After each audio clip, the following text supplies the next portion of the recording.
한 번째 시간 세상의 대안이 되는 교회라는 제목으로 말씀을 듣도록 하겠습니다. 우리 좌우 옆 사람과 인사하겠습니다. 잘 오셨습니다. 환영합니다. 네, 잘 오셨습니다. 환영합니다. 네, 우리 자리에 이승혜 집사님이 앉아 계셔서 이 온라인에 출석 체크를 했는데 이게 어떻게 된 일인지 제가 계속 고민을 계속했습니다. 맞는지 승혜 집사님 맞는 것 같은데 여기 출석 체크는 되어 있고 네. 끝나고 어떤 일인지 들어보도록 하겠습니다. 네. 오늘 우리는 계시록 13장 말씀을 이제 듣습니다. 이제 말씀이 얼마 남지 않았습니다. 아마 9번 정도 더 진행하면 이제 요한계시록 말씀이 마무리될 것 같습니다. 아무래도 우리가 요한계시록 말씀을 우리가 성경 공부가 아니라 설교 말씀으로 듣다 보니까 자세하게 한 문장 한 문장을 해석할 수는 없었지만 그 큰 맥락에 있어서 어떤 의미와 또 어떤 우리에게 의미를 주는지를 함께 계속 살펴보고 있습니다. 계시록 12장 말씀을 통해서 저번 주 말씀을 통해서 교회가 광야에서 하나님의 두 날개의 보호하심을 받아 지금 현재 양육받고 있다라는 말씀으로 우리가 말씀을 배웠습니다. 그래서 저번 주 말씀 우리가 추수감사절에 맞춰서 우리가 감사하는 것을 넘어 이웃에게 감사한 일을 만들어주자라는 제목으로 말씀을 들었었습니다. 오늘 우리는 그 말씀에 이어서 요한계시록 13장 말씀을 듣도록 하겠습니다. 앞선 말씀들에 우리가 7나팔 시리즈를 들었었죠. 그리고 6째 나팔이 불렸었고 그리고 나서 말씀의 삽입부 말씀을 계속 듣고 있습니다. 그 삽입부 말씀의 이제 절정으로 가는 13장 말씀이 바로 오늘의 말씀이고 많은 성도님들이 궁금해하는 말씀이기도 합니다. 왜냐하면 666이 나오기 때문입니다. 제가 청소년 때만 해도 666 하면 과거에 공포 영화의 아주 단골 손님이었습니다. 오맨이라는 영화 혹시 아시나요? 그 당시엔 정말 무서웠던 영화인데요. 오맨 영화를 보면은 딱 이마에 666이 딱 새겨져 있죠. 얼마나 무서운지. 저는 666만 생각하면 그 생각밖에 안 납니다. 또 어떨 때는 어떤 분들이 그 666은 이제 바코드다라고 말하시는 분들도 있었고 666이 베리칩이다라고 이렇게 말하는 분들도 있었습니다. 오늘은 우리가 666에 대한 의미도 제대로 파악하게 될 것이고요. 그리고 여러 가지 우리가 오해했었던 부분들을 제대로 해석해냄을 통해서 요한계시록 말씀을 통해서 현대의 그리스도인들에게 어떤 의미가 있는지를 살펴보도록 하겠습니다. 오늘 말씀 한 절 한 절을 말씀을 같이 읽으며 먼저 해석하도록 하겠습니다.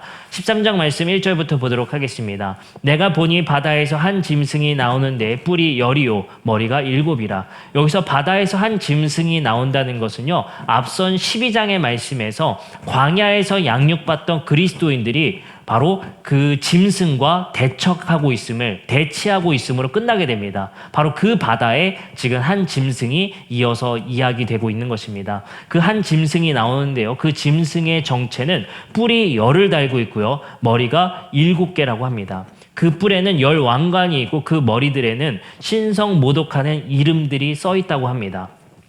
이게 과연 무엇이냐라는 거예요. 딱 생각하면 우리는 어떻게 하죠? 짐승 그려놓고 어찌됐든 짐승 같은 거 그려놓고 거기에 뿔을 잔뜩 해놓고 이렇게 한단 말이죠. 그 짐승의 모양을 참 그림으로도 많이 그렸고 우리가 공포스럽게 느끼는 그 짐승의 모습인 것 같습니다. 하지만 이 짐승의 정체는 우리가 공포스럽게 생각하는 그 짐승의 모습과는 상당히 다르다는 것을 알 수가 있습니다. 왜냐하면요, 이것을 생각하셔야 됩니다. 요한계시록을 이렇게 생각하세요. 요한계시록을 처음 읽었었던 로마 시대 속에서 읽었던 기독교인들, 7교회에게 편지했었죠. 7교회들이 이 요한계시록을 편지로 받아서 읽게 된다면 사실은 로마 시대 속에서는 불온한 책입니다. 그렇기 때문에 로마 제국에 대해서 비판하는 이 책을 정직하게 그리고 정확하게 써 내려갈 수가 없는 것입니다. 그렇기 때문에 요한계시록은 암호처럼 그들만이 이해할 수 있도록 암호처럼 쓰면서 로마 제국을 비판하는 형식들입니다. 그렇기 때문에 이 뿔 10이 달려있고 머리가 7이라는 이 짐승의 존재 자체가 로마의 황제들을 의미합니다. 근데 이것을 우리가 그냥 사자와 같은 짐승 이렇게 생각하시면 안 됩니다. 이들에게 짐승과 뿔이 10, 머리가 7이라고 하면은 무엇을 말하는지 암호문처럼 유대인들은 읽어낼 수 있었기 때문입니다. 그래서 이것을 과거에 이렇게 오해한 적이 있었죠. 한 짐승이 나왔는데 뿔이 10개라고 그랬어요. 그래서 이게 90년대, 80년대에는 그런 해석이 유행했었습니다. 그 EU 가입을, 이제 유럽 연합이 가입을 할 때 그 나라가 10개가 되면 이 짐승이다. 예, 이렇게 이제 설교를 하기도 했었습니다. 근데 지금 벌써 20개국이 넘었죠. 예, 그런 것들이 이렇게 시대가 지나면 틀렸다는 것을 또 이렇게 알게 됩니다. 그 말했던 사람 지금 사과도 안 하고 얼마나 민망하겠습니까? 지금 분명히 본인은 알 텐데. 그죠? 자, 그러면 우리가 뿔이 10이요, 머리가 7이고 그 뿔에는 10 왕관이 있는 존재에 대해서 한번 살펴보겠습니다. 우선 계시록 17장에 그 존재에 대해서 이렇게 설명합니다. 9절부터 10절입니다. 지혜에 있는 뜻이 여기 있으니 그 7머리는 여자가 앉을 7산이요 또 7 왕이다 라고 표현을 하고 있습니다. 이미 요한계시록 안에서 그 힌트를 주고 있어요. 바로 7개의 머리가 있다는 것은 7 왕을 상징한다라고 말을 하고 있습니다. 그리고 17장 12절엔 이렇게 말합니다. 내가 보던 10뿔은 10 왕이다 이렇게 말합니다. 분명히 뿔과 머리는 왕들을 의미한다는 것을 알 수가 있습니다. 당시 로마 제국의 총독들과 왕들의 숫자와 일치하기 때문에 이 요한계시록에서 나오는 뿔이 10이고 그리고 10 왕관을 썼고 머리가 7이라는 것은 로마 시대의 황제들을 암호문처럼 디스하는 거죠. 네, 바로 그렇게 이야기를 하는 겁니다. 그리고 그들은 그 머리에 신성 모독하는 이름들이 있다라는 것은 바로 하나님을 모멸하는 것이고 하나님의 이름을 망령되이 일컫고 있다라는 사실을 고발하고 있습니다. 그리고 이것은 그냥 상상력에 의해서 쓴 것이 아니라 이것이 왕이다. 황제를 의미한다. 그리고 나라를 의미한다는 것은 이미 유대인들에게 익숙했습니다. 왜냐하면 다니엘서 7장 7절부터 8절에 이미 유대인들에겐 익숙한 언어였기 때문입니다. 읽어보면 이렇습니다. 내가 밤 환상 중에 그 다음에 본 넷째 짐승은 무섭고 놀라우며 또 매우 강하여 또 쇠로 된 큰 이가 있어서 먹고 부서뜨리고 그 나머지 발로 밟았으며 이 짐승은 전에 모든 짐승과 다르고 또 10뿔이 있더라. 여기서도 뭐가 나와요? 10개의 뿔이 있다라고 나옵니다. 바로 이와 같이 다니엘서 말씀에서 이미 유대인들은 이 10뿔이 뭘 의미하는지 나라와 왕을 의미한다는 것을 이미 알고 있었기 때문에 로마의 교회들에게 이렇게 쓰면 모두가 로마의 황제들을 지금 비판하고 고발하려고 하는구나. 이렇게 생각할 수가 있는 것입니다. 2절입니다. 내가 본 짐승은 표범과 비슷하고 그 발은 곰의 발 같고 그 입은 사자의 입 같은데 용이 자기의 능력과 보좌의 큰 권세를 그에게 주었더라. 이 짐승의 정체를 이렇게 표현합니다. 표범, 그 발은 곰, 그 입은 사자의 입 같다. 이것 또한 다니엘서의 말씀을 인용한 것입니다. 말씀을 보도록 하겠습니다. 다니엘서 7장 4절부터 7절의 말씀에 보면 이런 말씀이 있습니다. 첫째는 사자와 같은데 독수리의 날개가 있더니 내가 보는 중에 그 날개가 뽑혔고 또 땅에서 들려서 사람처럼 두 발로 서게 함을 받았으며 또 사람의 마음을 받았더라. 또 보니 다른 짐승 곧 둘째 짐승은 곰과 같은데 그것은 몸 한쪽을 들었고 그 입에 잇사이는 새 갈빗대가 물렸는데 그것에게는 말하는 자들이 있어 이르기를 일어나 많은 고기를 먹으라 하였더라. 이렇게 짐승들이 나오는 그 짐승들이요. 다니엘서에 나오는 짐승들. 근데 요한계시록과 다른 점은 네 짐승이 나오는데 요한계시록 그 짐승의 형태가 하나로 합쳐져 있어요. 그만큼 강력하다는 겁니다. 이 다니엘서에서 나오는 네 짐승은 이렇게 의미합니다. 첫 번째 짐승인 사자는 바빌론, 곰은 메데, 표범은 페르시아, 넷째 짐승은 그리스를 상징합니다.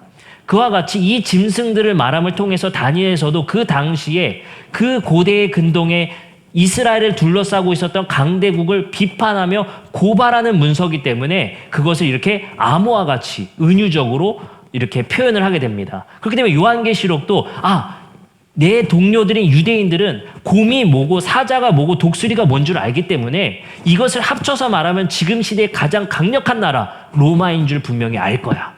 이런 느낌입니다. 아시겠죠? 어렵지 않죠? 그리고 나서 이제 이야기가 납니다. 이 짐승은 용이 자기의 능력과 2절입니다. 용이 자기의 능력과 보좌와 큰 권세를 그에게 주었다라고 말합니다. 저번 주 우리 말씀 속에서 배웠죠. 용이 뭐였죠? 용의 정체를 정확하게 표현했었죠. 사탄입니다. 영적 존재인 사탄의 존재를 이야기하고 있어요. 근데 여기서 순서를 잘 보세요. 그 용이라고 불려주는 사탄이 누구에게 권세를 줬어요? 그가 누구예요? 짐승이에요.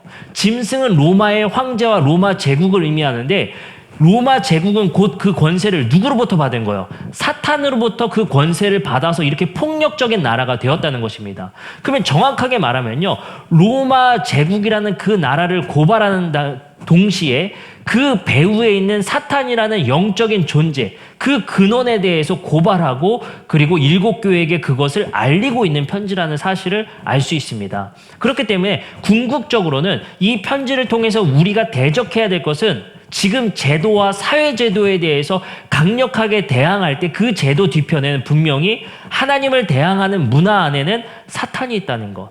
그러한 영적 존재가 분명히 존재함을 우리는 깨닫게 되어지는 것입니다. 그렇기 때문에 이 요한계시록이 로마 제국시대 속에서도 그리고 지금 우리에게도 적용될 수 있는 이유는 로마 제국 뒤편에 있는 그 사탄의 존재가 여전히 지금 우리 시대의 제도 뒤편에도 있다라는 사실입니다. 그것은 결국엔 예수 그리스도가 이 땅에 오심으로 마지막 전쟁 속에서 성도들과 함께 그 사탄적 존재를 이제 끝내실 거라는 것이 요한계시록의 이제 결론부에 나오게 될 것입니다. 여전히 그 사탄은 기세등등하게 지금의 제도들 뒤편에서 조정하고 우리에게 나쁜 것들을 강요하고 있는 것이죠. 그렇기 때문에 우리는 이 제도 그 뒤편에 있는 사탄의 존재를 분별할 수 있어야 합니다. 자, 계속 읽겠습니다. 그의 머리 하나가 상하여 죽게 된 것 같더니 그 죽게 되었던 상처가 나음에 온 땅이 놀랍게 여겨 짐승을 따르게 됩니다. 자, 재미난 얘기가 나와요. 그의 머리 중에 하나가 상하여 죽게 되었다는 거예요. 거의 죽었다는 거예요.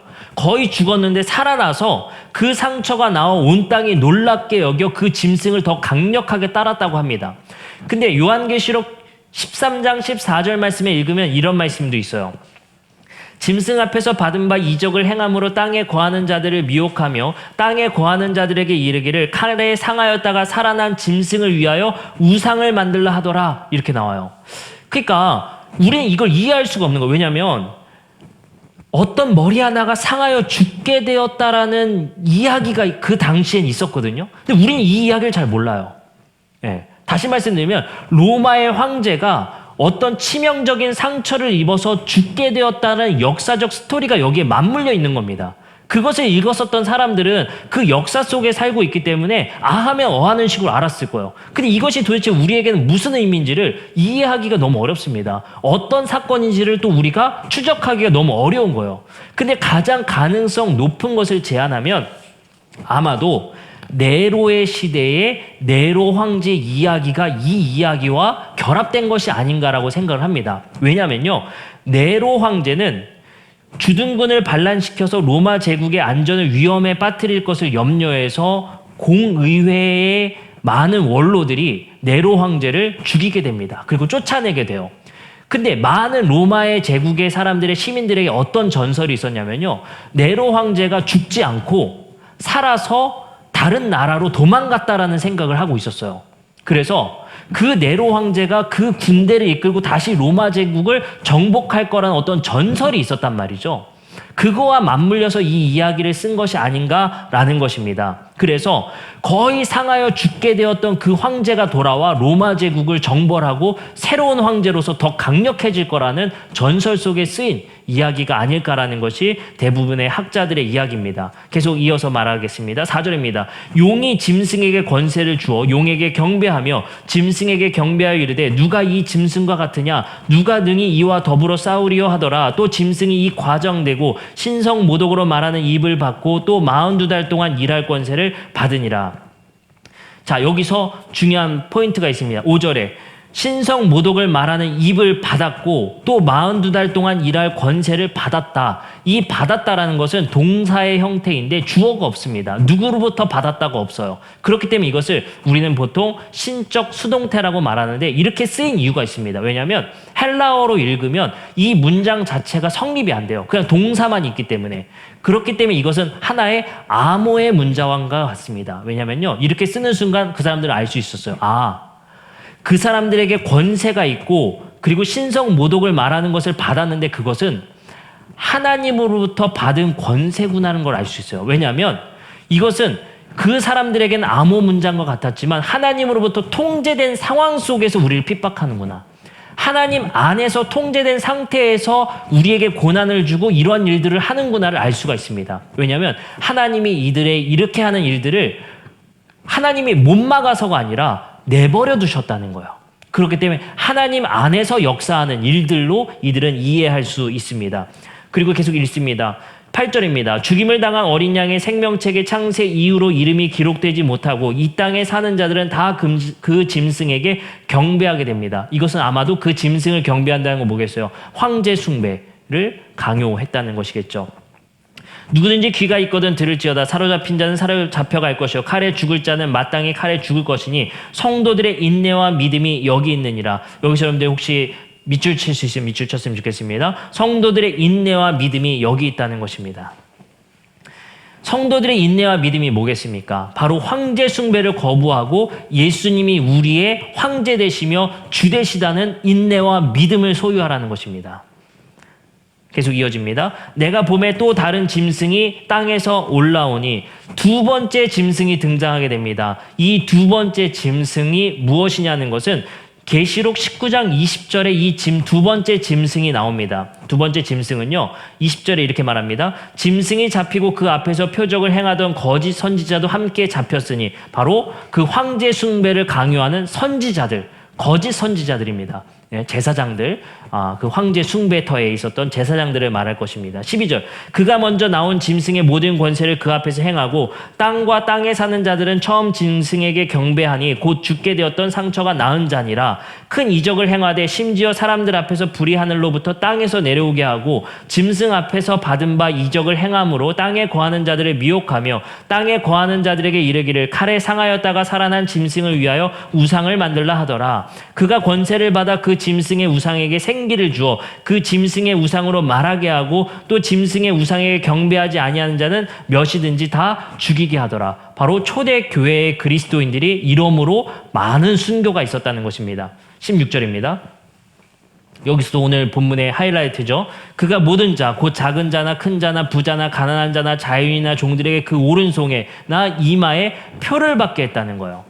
그 표는 이 표를 가진 자 외에는 매매를 못하였고요. 그리고 이 표는 곧 짐승의 이름이나 그 이름의 수라고 말합니다. 그 짐승의 이름, 그 짐승이 뭐라고 했죠? 네로 황제일 가능성이 높다라는 거죠. 그렇기 때문에 네로 황제라는 이름을 히브리어로 바꿔서 그것을 숫자, 옛날 이런 거 있죠. 짝사랑하는 사람이랑 제 이름이랑 써서 사랑해 해서 뭐 숫자 나와서 난 된 거다 이렇게. 막 이렇게 했잖아요. 비슷한 거예요. 히브리어 한 단어에 숫자가 있기 때문에 네로 황제의 이름을 숫자로 변환하면 666이 나와요.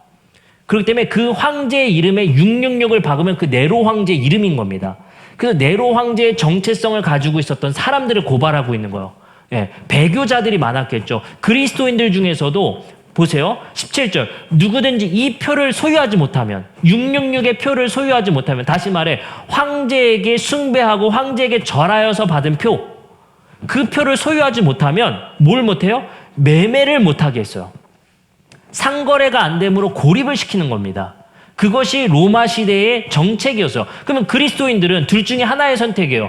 내가 이 세속사회에서 로마 제국에 그래도 잠깐이라도 무릎 꿇고 충성함을 통해 666 표를 받고 그래도 먹고 살아야 되지 않겠냐라는 사람들, 타협주의자들, 그리고 이 666을 받지 않으므로 고립을 자처함을 통해서라도 내가 그리스도인의 정체성을 갖고 오히려 14만 4천 명이라는 하나님의 인치심을 받은 자가 되겠다라는 사람들 두 갈래로 나뉘게 되는 것입니다. 엄청난 사실 로마 제국의 압박인 것이죠.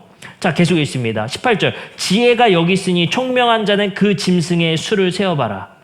그리고 말합니다. 그것의 사람의 수니 그의 수는 666이다라고 말합니다.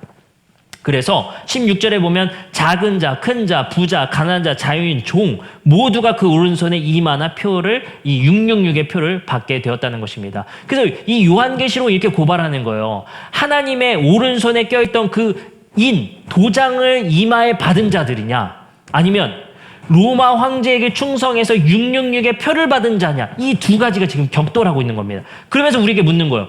이 요한계시록 고발함을 통해서 일곱 교회 너희는 어디에 서 있느냐라고 묻는 것입니다. 우리 교회에게도 마찬가지로 묻는 것이죠. 세속사회의 그 경제제도의 황제에 충성하며 666의 표를 받아서 우리 그리스도인들의 정체성을 벗어버리고 살아가는 이들이냐, 아니면 하나님께 인내와 믿음으로 하나님께 충성함으로 살아가는 그 하나님의 인치심을 받은 자들이냐, 이것을 고발하고 우리에게 질문하는 책임이 분명함을 알 수가 있습니다. 자, 근데 우리는 더 나아가서 지금 이것이 우리에게 어떤 의미가 있는지를 함께 생각해 봤으면 좋겠습니다. 이 표를 받는 것에 대해서 다시 한번 생각해 봤으면 좋겠어요. 로마 시대 속에서는 상거래가 길드를 통해서 시작됐거든요. 그러니까 그룹을 지게 돼요. 예를 들어서 목공을 하는 사람들, 그리고 뭐 직무를 짜는 사람들, 이렇게 길드가 있습니다. 근데 이 길드에 가입해서 상거래를 해야 되는 것이 뭐 도매, 소매 이런 의미입니다. 이걸 해야 되는데 이거에 가입하려면 이 표가 있어야 돼요. 이것을 가입하면 못하면 어떻게 돼요? 고립되어서 생계가 위협을 당하게 되는 것입니다. 그렇기 때문에 하나님께서는 이 요한계시록 말씀 속에 이렇게 위로하셨죠. 너희는 줄이거나 목마르지 아니할 것이다. 염려하지 말라. 그거를 7교회에게 말한 것입니다. 너희가 이 표를 받지 않고도 살아갈 수 있는 힘을 하나님께서 주시겠다라고 하나님께서 위로하고 계신 책이기도 한 거예요. 그럼 우리는 한 번 더 생각해 봅시다. 이 길드에 가입을 못함을 통해서 고립시키는 이 제도, 우리는 표를 받을 것이냐 받지 않을 것이냐라는 고민이 우리에게 된다라는 것이죠. 자, 그럼을 통해서 초대 기독교가 이루어냈었던 좋은 문화가 하나 생기게 됩니다. 그것이 바로 대안적인 교회입니다. 그래서 우리는 이렇게 생각할 수 있죠. 사도행전 교회 이렇게 보면 이렇게 나와요. 우리의 필요에 따라 우리의 것을 우리의 것이라 하지 않고 내 것이라 하지 않고 우리의 것이라 공유하는 문화가 생깁니다. 그 로마 제국의 문화와는 너무 다른 문화였어요. 로마 제국은 적극적으로 소유권, 내 것이라는 것이 굉장히 중요한 문화였습니다. 하지만 그리스도인들에게는 이 표를 받지 아니하면 매매가 불가능했기 때문에 우리 기독교인들끼리 서로 소유를 나누는 것이 중요한 문화가 꼽히게 되는 것이에요. 그렇기 때문에 로마 제국에는 대항되는 문화가 기독교 문화 안에 꼽히게 됩니다.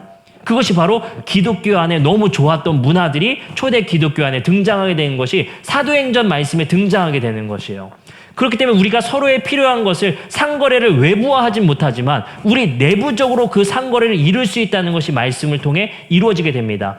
그와 관련된 말씀이 요한복음 13장 34절과 35절에 나옵니다. 말씀 보겠습니다. 새 계명을 너희에게 주노니 서로 사랑하라. 내가 너희를 사랑한 것 같이 너희도 서로 사랑하라. 너희가 서로 사랑하면 이로써 모든 사람이 너희가 내 제자인 줄 알리라. 이 말씀이 예수님께서 제자들에게 주신 새 계명입니다. 자, 이 새 계명이 뭐라고 하죠? 서로 사랑하라. 그렇기 때문에 초대교회에겐 가장 중요한 게요, 서로 사랑이에요. 우리 안에서 그것을 버텨낼 수 있는 힘, 우리 안에서 새로운 문화를 만들어서 대안을 창출해야 되는 교회의 힘이 서로 사랑에서 나왔다는 거예요. 근데 되게 중요한 말씀이요. 마태복음 5장 말씀에 비슷한 말씀이 나오는데 서로 달라요. 마태복음 5장 말씀은 이렇게 말합니다. 또 내 이웃을 사랑하고 내 원수를 미워하라 하였다는 것을 너희가 들었으나 나는 너희에게 이르노니 너희 원수를 사랑하며 너희를 박해하는 자를 위하여 기도하라. 자, 보세요. 마태복음, 마가복음, 누가복음은 이웃을 사랑하라고 해요. 잘 아시죠? 하나님 사랑, 이웃 사랑. 분명히 마태, 마가, 누가복음은 두 가지의 아주 중요한 계명을 주시는데 그것은 하나님 사랑과 이웃 사랑입니다. 근데 요한복음만 이웃 사랑이 아니라 서로 사랑이에요. 다르죠? 왜 다를까요? 요한복음은 실제적으로 고립된 상황이 있었기 때문에 그 말씀을 변형해서 서로 사랑을 강조한 거예요. 이웃 사랑하기엔 벅차요.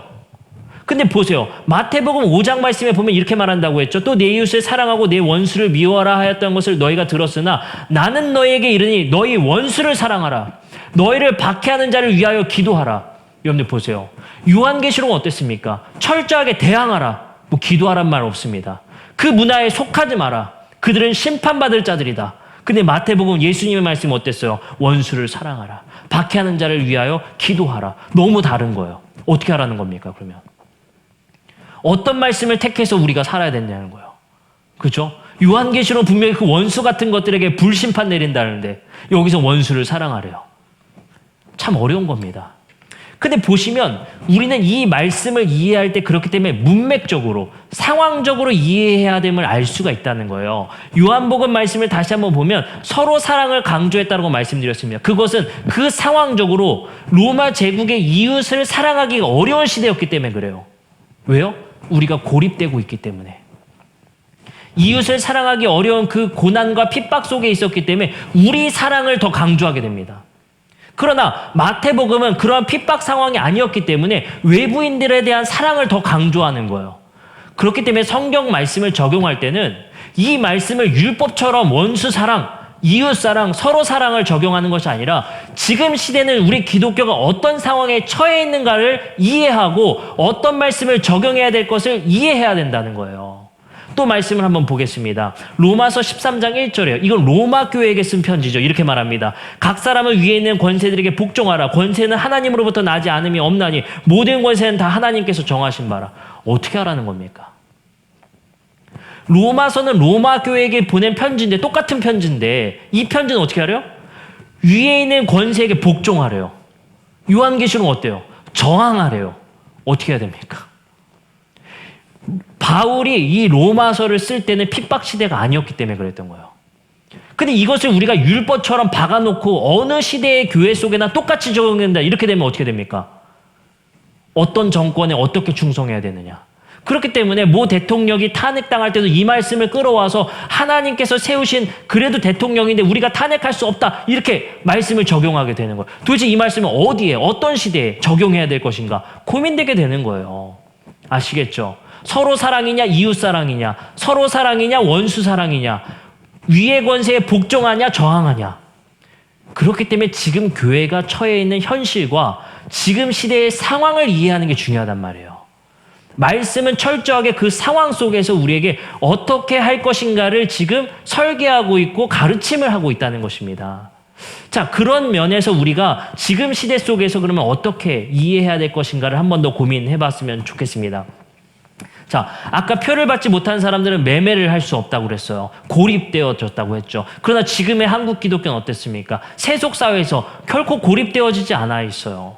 종교의 자유가 있고 결코 고립된 종교가 아닙니다. 근데 안타깝게도 고립된 종교로 몰고 가는 경향도 있었습니다. 왜냐하면 우리 기독교가 세속사회와 단절시켜서 세속은 우리가 대항해야만 한다. 대항해야 될 문화이기만 하다라고 우리가 가르친다면 교회는 자꾸만 사회와 세속과 멀어짐을 통해서 격리당하게 되는 겁니다. 그러면 우리가 빛과 소금의 역할을 어떻게 하겠습니까?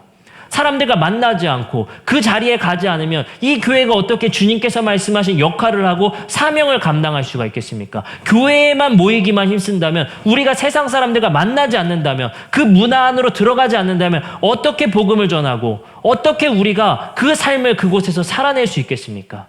그렇기 때문에 지금 시대 속에서 우리 청소년들에게 우리 교우들에게 그리고 우리 유치부 아이들에게 어떤 시대를 살아갈 건지를 분별시켜 줘야 되는 것입니다. 어쩌면 많은 청소년기의 90년대의 청년들이 그런 일들을 겪었던 것 같아요. 네, 교회 중심의 문화 굉장히 중요했습니다. 그래서 착한 청년 만들기. 많은 청년들이 착하게 신앙 안에서 자라왔습니다. 아주 좋았던 문화들이었어요. 그러나 문제가 있었습니다. 사회에 부적응을 하게 됩니다. 사회에 적응하지 못하고 그곳에서 빛과 소금의 역할을 하기에는커녕 그곳에서도 기독교인들끼리만 모여요. 우리끼리만의 문화를 만듭니다. 그러나 우리는 지금 로마 제국의 시대와 같은 시대가 아니에요. 교회 다닌다고 해서 매매를 못하지 않습니다. 기독교에 다닌다고 해서 기독교인이라고 해서 고립되지 않습니다. 그러나 우리는 자꾸만 세상에 대항한다 하는 문화 속에서 교회가 자꾸 고립되는 문화를 만들어갔다는 거예요. 그러나 지금의 시대는 그렇지 않다는 겁니다. 오히려 세상에 나아가 이웃을 사랑하고 세상의 빛과 소금이 되라는 그 말씀을 적용해야 되는 시대입니다. 그렇기 때문에 우리는 세상에 오히려 접촉해야 됩니다. 예수님께서 오히려 나병 환자와 문둥병자와 만나서 그곳에서 접촉하셔서 거룩을 이루셨던 것처럼 혈루병 여인, 부정한 여인과 만나서 접촉을 통해서 거룩을 이루셨던 것처럼 지금 우리 교회가 해야 될 시대적 상황은 만나야 되는 것입니다. 그리고 접촉해야 합니다. 출애굽기 12장 48절에 보면요. 우리가 출애굽했었던 이스라엘 백성들에 대한 오해 한 가지가 있었다는 사실을 알게 됩니다. 너희와 함께 거류하던 타국인이 여호와의 유월절을 지키고자 하거든 그 모든 남자는 할례를 받은 후에야 가까이 하여 지킬지니 곧 그는 본토인과 같이 될 것이나 할례 받지 못한 자는 먹지 못할 것이니라. 출애굽기 12장 48절의 말씀에 우리가 출애굽할 때의 이스라엘 백성들에 대해서 오해한 것 한 가지가 나타난다고 했어요. 뭐냐면요. 바로 이겁니다. 애굽에서 노예 생활했었다는 사람들이 애굽에서 탈출을 했는데 그 사람들의 백성의 민족의 상황은 다민족입니다. 유대인들로만 구성되지 않았어요.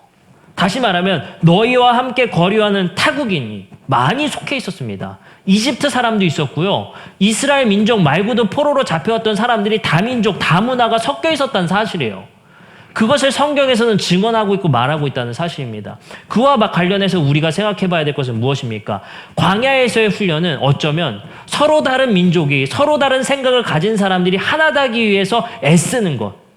이것이 세상과는 다른 문화를 창조하는 힘이고 우리가 해야 될, 애써야 될 문화라는 것입니다. 우리 그리스도인들도 그리스도인이라는 마음으로 정체성으로 이곳에 모였지만 얼마나 다릅니까? 고향 다르죠. 생각 다르죠. 그렇기 때문에 교회에서 자유토론 한번 하면은 보통 싸움으로 끝나요. 얼마나 생각이 다른지, 얼마나 우리가 마음이 다른지. 예수님이 제자들 앞에서 떠나가시기 전에, 이 땅에서 죽으시기 전에 마지막 간절히 기도했던 것이 우리가 하나 된 것처럼 저들도 하나 되게 하여 주시옵소서. 근데 우리의 삶 속에 우리 기독교인들이 하나 되는 것이 얼마나 힘든지, 기독교는 안타깝게도 1세기부터 2020년, 21세기를 사는 지금까지도 분열하고 있습니다. 교단은 또 얼마나 많은지, 교단 안에서도 얼마나 큰 분열들이 많은지, 교회가 연합하고 하나 되기는커녕 분열의 역사를 계속 걸어왔다는 거예요. 이것을 종합해서 우리가 생각해 보면 어떻습니까? 우리가 지금 고립된 문화가 아닌 세상 속에서 세상의 사람들과 하나 될 수 있다는 것, 기독교 안에서 우리가 하나 될 수 있다는 대안을 만들어내야 된다는 것입니다. 지금의 세상에 대항하기 위한 대안 문화를 창조해낸다는 것, 그것이 우리가 생각해야 되는 것이고 우리가 고민해야 되는 지점들입니다. 우리 한번 더 생각해 보면 이런 것들이 있습니다. 우리 교회가 이런 생각을 좀 해보면 좋을 것 같습니다. 여러분들, 이 대안 문화를 만든다는 것, 고립되지 않은 세상 속에서 대안 문화를 만든다는 것, 교회가 만약 이렇게 가르친다고 생각해 봅시다. 우리 아이들에게 경쟁은 나빠, 경쟁하지 마. 우리 아이들 뭐 빵점 받고 살 거예요? 질투, 미운 다툼, 시기 질투 버리고, 미운 다툼, 시기 질투 다 버리고 살아. 근데 이게 오히려 아이들을 무기력하게 만들고 세상에 적응하지 못하게 만드는 경우도 굉장히 많아요. 여러분들, 나보다 못 살던 사람이 잘 살게 됐어요. 질투 안 난다라는 거 확신하실 수 있는 분 있습니까? 시기 안 할 수 있다는 거 확신할 수 있는 분 있어요? 어쩌면 시기와 질투는 우리 안에 내재되어 있는 본성 그 자체입니다. 근데 누군가는 그 시기와 질투를 오히려 내가 더 열심히 살아야겠다라고 그거를 촉매제로 삼는 사람이 있는 반면에 시기와 질투를 저 사람을 끌어내려야겠다라고 생각하는 사람도 있다라는 거예요. 그러니까 잘 생각해 보시기 바랍니다. 경쟁이라는 그 시대의 제도 상황을 무조건 부정하고 없어야 되라고 말하는 것이 아니라 경쟁의 긍정적인 측면을 어떻게 우리가 만들어갈 것인가를 생각하는 거예요. 착한 경쟁이 무엇인가? 착한 시기가 무엇인가를 만들어내는 문화를 만들어야 된다는 거예요. 여러분들, 시기와 질투의 나쁜 측면이 뭐예요? 저 사람이 나보다 잘 살아? 끌어내야 돼. 망했으면 좋겠어. 죽었으면 좋겠어. 부도났으면 좋겠어. 이런 생각을 갖는 시기와 질투는 부정적인 측면입니다. 하지만 내가 저 사람이 나보다 잘됨을 통해서 나도 열심히 노력해야겠다는 그 경쟁의 측면을 사회를 발전시킨다는 사실을 우리는 알고 있어요. 그러나 지금 사회는 어때요? 여러분들 보세요. 누구 하나 나보다 잘 사는 한강 보이는 집에 나오는 TV에 나와보세요. 끝장납니다. 그 사람 요즘에. 그냥 신상 털리는 거예요. 많은 사람들이 분노에 차 있어요. 나보다 잘 산다는 사실에. 그 사람이 나보다 더 좋은 집에 산다고, 더 좋은 차를 탄다는 것에 분노하였고, 내가 더 열심히, 나도 정말 성실하게 저 사람처럼 살아봐야겠다는 것을 귀결되는 것이 아니라, 그렇게 촉매돼서 긍정을 일으키는 것이 아니라 저 사람 끌어내려야 돼. 신상 털어봐. 분명히 부정이 있을 거야. 분명히 잘못이 있을 거야. 그게 우리가 지금 생각하는 시기와 질투라는 사실입니다. 우리 아이들에게 시기와 질투를 끊어내거나 경쟁 없는 사회를 만들어주는 것이 우리의 비전이 아니라 착한 착하고 긍정 경쟁이 무엇인가를 알려주는 것. 그 시기와 질투를 완전히 끊어내는 것이 아니라 우리가 어떻게 하면 그것을 긍정적인 효과로 만들어낼 수 있는지를 고민하는 것, 함께 애쓰는 것, 그런 문화를 만들어주는 것이 우리가 해야 될 일이라는 것입니다. 바로 악한 문화를 선한 것으로 전환시키는 것, 그것이 우리가 해야 될 중요한 사명입니다. 착한 자본을 만들어내는 것. 자본주의 시대에 여러분들 무소유? 요즘 뭐 무소유가 아니라 풀소유다 이렇게 말하는데 여러분들 무소유가 가능합니까? 그것을 말하는 순간 우리는 사회에 부적응이 되고 사회에서 고립되어지는, 스스로가 자꾸 고립되는 문화를 만들어가는 거예요. 근데 성경은 그렇게 적용해서는 안 된다니까요. 우리가 어떻게 그 자본을 착하게 사용할 것인가? 그 자본을 하나님의 나라의 의를 위해서 사용할 것인가를 우리가 건강한 교육을 시켜줘야 돼. 그래서 예수님께서 이렇게 말씀하시지 않습니까? 그러므로 내일 일을 위하여 염려하지 말라. 내일 일은 내일 염려할 것이요 한날 날은 괴로움은 그날의 족하니라. 그러므로 너희는 먼저 그의 나라와 그의 의를 구하라. 자본이 없는 시대 속에서 자본 없이 살 수 없습니다. 그러나 우리의 마음은 자본에 있는 것이 아니라 그의 나라와 그의 의를 위해 살면 너희는 세상의 사람들과 다른 가치를 품게 될 것이라는 거예요. 왜냐하면 우리가 자본으로 이룩할 수 있는 것을, 이 모든 것을 하나님께서는 당연히 우리에게 주실 거기 때문에, 그 믿음 안에서 살 수 있기 때문에 이러한 대안의 문화를 만들어줘야 된다는 것입니다. 대안의 교육이 우리에게 생겨야 된다는 것입니다. 이러한 시대 속에서 양극화 시대와 갈등과 혐오의 시대, 그리고 분노의 시대, 이러한 시대 속에서 우리는 어떻게 우리 아이들에게, 그리고 우리가 이 시대를 어떻게 살아갈 것인가, 그리고 어떤 말씀을 적용해서 살아야 될 것인가 끊임없이 고민해야 합니다. 어쩌면 저는 이렇게 생각합니다. 행복은 단순한 감정이 아닐 수 있다. 다 행복하길 바라지 않습니까? 성경의 말씀이 우리도 행복으로 끝나는 인생을 바라지 않습니까? 근데 행복이 정말 무엇입니까? 행복은 단순히 감정이 아닐 수 있다는 사실입니다. 행복, 보는 것 보고 입을 것 입고 마실 것 마심을 통해 내 감정의 행복을 추구하는 것이 아닐 수도 있다는 사실이에요. 왜냐하면 생각보다 행복은 가치 있는 일을 할 때 행복한 경우가 많습니다. 성경 말씀을 통해 그 가치 있는 일을 이룰 때 우리의 만족과 행복을 이루는 경우가 많습니다. 그렇게 봤을 때 행복은 감정이 아니라 삶의 자세일 수 있습니다. 어떻게 사느냐에 따라, 어떤 가치를 품느냐에 따라 행복이 발생된다면 행복을 감정으로 소비하는 것이 아니라 우리의 삶의 자세가 곧 행복일 수 있다는 사실을 기억하시는 우리 성도님들 되시기를 주님의 이름으로 축복합니다. 기도하시겠습니다.